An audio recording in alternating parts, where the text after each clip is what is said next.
तुझ्या हिश्श्याची जमीन तुझ्या बारक्या भावाच्या नावानं करतो.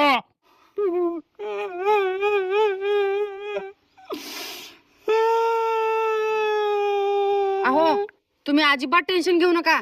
तुम्हाला माहितीये का हिरा ठाकूर, आपण भरपूर कष्ट करू आणि सुखाचा संसार करू.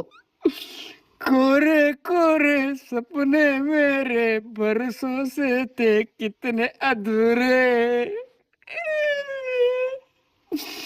बाबा तुमच्या नावानं 8 एकर जमीन आहे, माझ्या बारक्या भावाच्या नावानं 4 एकर जमीन करा आणि तुम्हाला 4 एकर जमीन ठेवा. पण तुम्हाला माहित आहे का 30 एकरची एकटी मालकी नाही ना, एकटे. अगं आलीस का? आपल्या घरी लक्ष्मी आल्या, आरतीच ताट घेऊन ये. ये बाळा, तुझा ये, पुढे बाप ये. दल बदलू बाप आहे रे तुझा.